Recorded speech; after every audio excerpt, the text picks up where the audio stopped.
सुबह 1 चम्मच ले लीजिए। मोटापा, कमर और जांघों की चर्बी, कब्ज और कमजोर पाचन का रामबाण इलाज। दोस्तों, आज मैं आपके साथ मेटाबॉलिज्म बढ़ाने वाले, मोटापा कम करने, पाचन शक्ति को बढ़ाने के लिए, डाइजेशन को इम्प्रूव करने के लिए, कब्ज, एसिडिटी की प्रॉब्लम से आराम पाने के लिए एक बहुत ही पावरफुल घरेलू चूर्ण शेयर करने जा रहा हूं, जिसके इस्तेमाल से पेट से रिलेटेड जितने भी प्रॉब्लम्स हैं सारे जड़ से खत्म हो जाएंगे। आपका मेटाबॉलिज्म बढ़ जाएगा, जिससे आपका जो बढ़ा हुआ वजन है वो धीरे धीरे कम होता हुआ आपको दिखेगा। इसके लिए आपको ज़्यादा पैसे खर्च करने की बिल्कुल भी आवश्यकता नहीं है। और ये जो रेमेडी बना रहे हैं दोस्तों, इसका किसी भी प्रकार का कोई भी नुकसान नहीं है। ये नेचुरल चीज़ों से मिलकर बनाई गई रेमेडी है, जिसका इस्तेमाल आप बेफिक्र होकर कर सकते हो। तो चलिए बिना देर किए जानते हैं इस चूर्ण के बारे में। दोस्तों, सबसे पहले हमें यहाँ पर लेना है जीरा। ये वही जीरा है जो आपके किचन में हमेशा मौजूद होता है, मसालों में, खाने में तड़का वगैरह लगाने में इस्तेमाल करते हैं।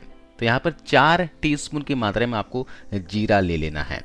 आपको जितनी क्वांटिटी बताऊंगा उतनी ही मात्रा में आपको लेनी है। तो यहाँ हमने 4 टीस्पून की मात्रा में जीरा ले लिया है।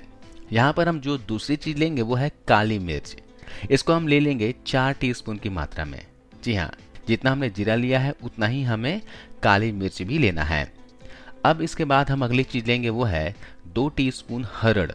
देखिए, ये छोटी हरड़ है दोस्तों। ये काली वाली छोटी हरड़ आपको आसपास के किसी भी आयुर्वेदिक शॉप पर या फिर किराने की शॉप पर मिल जाएगी। ये औषधि पेट के समस्त रोगों के लिए रामबाण है। इस औषधि को खाने से दोस्तों हमारा मेटाबॉलिज्म बूस्ट होता है, पाचन शक्ति बढ़ जाती है। यानी जो कुछ भी आप खाओगे ना, तो वो फैट में ना कन्वर्ट होकर एनर्जी में बदलेगी। जी हाँ, ये औषधि आपके मेटाबॉलिज्म को इतना ज़्यादा बढ़ा देगा कि खाया हुआ खाना कभी भी फैट में नहीं बदलेगा, बल्कि एनर्जी में बदलेगा। इसके अलावा हमें लेना है ये धागे वाली मिश्री। इसको आपको 50 ग्राम की मात्रा में लेनी है और इसको ग्राइंड करके इसका पाउडर अलग से बनाकर रख लीजिएगा। चलिए, इन सभी मसालों को हम सबसे पहले क्या करेंगे, गैस पर रख कर थोड़ा सा गर्म कर लेंगे। यानी कि जितनी भी मॉइस्चर है, इसमें नमी है, वो बस निकल जाए। आपको ज़्यादा भूनने की आवश्यकता नहीं है ना। आप चाहें तो इसे क्या कर सकते हैं, अगर धूप हो तो धूप में 2 से 3 घंटे के लिए भी रख देंगे ना, तो भी अच्छा रहेगा। तो यहाँ पर मेरे यहाँ पर धूप नहीं है, तो हम क्या कर लेंगे, अभी कढ़ाई में थोड़ा सा सेक लेंगे। लगभग 2 से 3 मिनट तक धीमी आंच में इसे अच्छे से भून लेंगे। इस रेमेडी को बनाने में हम जितनी भी औषधियों का इस्तेमाल कर रहे हैं, ये सारी ही औषधियाँ पेट के लिए रामबाण हैं। अगर इसका आप रेगुलर सेवन करते रहोगे ना, तो शरीर में कभी भी मोटापा नहीं बढ़ने वाली, या फिर कभी भी आपको पेट से संबंधित कोई भी समस्या नहीं आएगी। जिनको भी एसिडिटी की समस्या रहती है, अपचन की समस्या रहती है, खाना खाते हैं तो ब्लोटिंग की समस्या हो जाती है, जिनको भी खट्टी डकार आने की समस्या होती है, अगर इस चूर्ण को बनाकर आप रख लेंगे और इसका रेगुलर सेवन करेंगे ना, मैं आपको तरीका बताऊंगा वीडियो के आखिरी में। आप बताए गए तरीके से अगर सेवन करते हैं तो कभी भी आपको पेट से संबंधित कोई दिक्कत नहीं होगी और शरीर में मोटापा भी नहीं बढ़ेगा। देखिए, हमने इसे भून लिया है अच्छे से। इसे हम थोड़ा ठंडा होने के लिए अलग बर्तन में निकाल देंगे। ठंडा होने के बाद हमें क्या करना है, इसे ग्राइंडर जार में डालना है और पीस लेना है।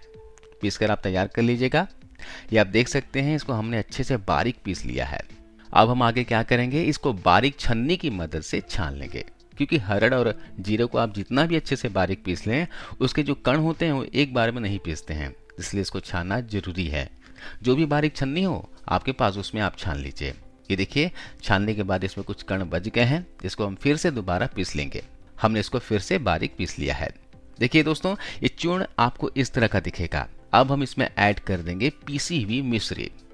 तो दोस्तों, हमने यहाँ पर धागे वाली मिश्री लिया है, आपको भी इसे ही लेना है। या फिर अगर आपके पास देसी खांड हो ना, तो उसे आप ले सकते हैं, लेकिन देसी खांड मिलना आजकल मुश्किल होता है, तो आप यहाँ पर मिश्री का ही इस्तेमाल कर लीजिएगा, कोई बात नहीं है। लेकिन अगर आप डायबिटिक हैं और अपना वजन कम करना चाहते हैं, डाइजेशन अच्छा करना चाहते हैं, तो आप क्या कीजिएगा, बगैर मिश्री का ही आप इस रेमेडी को बनाइएगा। डायबिटिक लोग कैसे लेंगे मैं आपको बता दूंगा, लेकिन रेमेडी को बगैर मिश्री का बनाइएगा। अब हम इस चूर्ण में मिश्री को अच्छे से मिक्स कर लेंगे।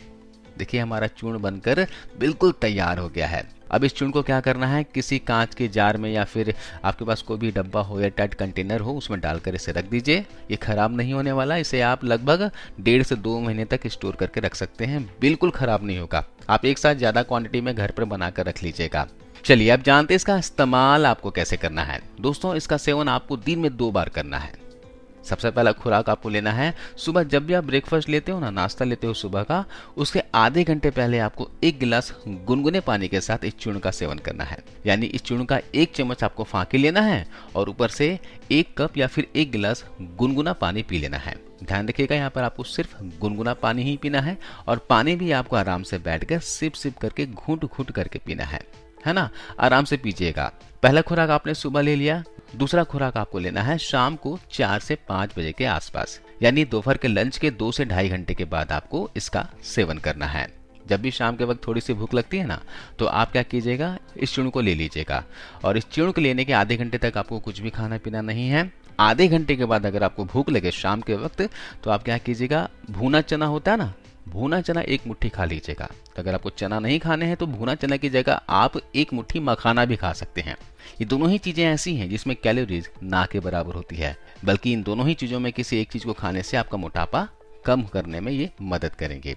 तो आपको इस तरह से सुबह और शाम 1-1 चम्मच लेने हैं और लगातार आपको कम से कम 15 दिनों तक लेना है। चलिए अब मैं बताता हूँ डायबिटिक लोगों को कैसे लेना है। डायबिटिक लोग जो हैं वो बगैर मिश्री का इस चूर्ण को बनाएंगे और इस चूर्ण का आधा चम्मच मात्र लेना है सुबह 1 खुराक और आधी चम्मच की मात्रा में शाम को लेना है। ठीक है, बगैर मिश्री का बनाएंगे तो आधा चम्मच लेना है, मिश्री के साथ बना रहे हैं तो 1-1 चम्मच की मात्रा में लेना है। इस चूर्ण को बच्चों को भी दे सकते हैं, कोई नुकसान नहीं होगा, बल्कि बच्चों का जो पेट है वो हमेशा हेल्दी रहेगा। इस चूर्ण को लेने से जिनकी भी पाचन शक्ति वीक है, ये आपकी पाचन शक्ति को बढ़ाएगा, डाइजेशन सिस्टम को इम्प्रूव करेगा।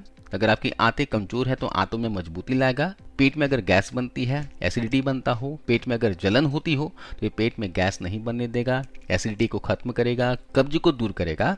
साथ ही जिनको high blood pressure, low blood pressure की समस्या है या फिर चेहरे पे दाने, पिंपल्स वगैरह निकल गए हैं, उनके लिए भी ये फायदेमंद है, क्योंकि इस चूर्ण को लेने से आपका शरीर शुद्ध होगा, खून की रक्त वाहिकाएं इससे साफ होती हैं, खून को साफ करने का भी ये काम करता है। इसके साथ साथ अगर आपके शरीर में एक्स्ट्रा फैट है, ज्यादा वजन बढ़ा हुआ है, तो वजन तेजी से कम होने लग जाएगा। इसके अलावा एक चीज़ का और ध्यान रखिएगा, खाना जब भी खाते हो तो खाना खाने के साथ आपको पानी बिल्कुल भी नहीं पीना है। कम से कम 1 से 1.5 घंटे के बाद ही पानी का सेवन करें। अगर आपको खाना खाते वक्त ज़्यादा ही प्यास लगे तो आप छाछ यानी बटर मिल्क पी सकते हैं या फिर आप 1 से 2 घूंट पानी भी पी सकते हैं। अगर आप मोटापा कम करना चाहते हैं तो शाम के भोजन में आपको रोटी नहीं खानी है, गेहूं की रोटी खासकर आपको नहीं खानी है। आप चाहे तो थोड़ी सी खिचड़ी या फिर दलिया बनाकर खा सकते हैं। इसके अलावा सुबह के नाश्ते में हाई प्रोटीन हाई फाइबर वाली चीज़ें लीजिए, जैसे कि आप ओट्स खा सकते हैं, साबूदाने की खिचड़ी खा सकते हैं या फिर आप सूजी का उपमा बनता है वो खा सकते हैं, इडली वगैरह खा सकते हैं। बाहर का खाना, जंक फूड वगैरह बिल्कुल बंद कर दीजिए। जब तक इस औषधि का सेवन कर रहे हैं ऑयल भी कम खाइए, डीप फ्राई चीज़ें नहीं खानी है, मैदे से बनी चीज़ें बिल्कुल बंद कर दीजिए और सुबह शाम वॉक जरूर कीजिए। इस तरह आप फॉलो करते हैं तो 15 दिन के अंदर अंदर आप देखेंगे कि आपका 4 से 5 किलो वजन आसानी से कम हो जाएगा।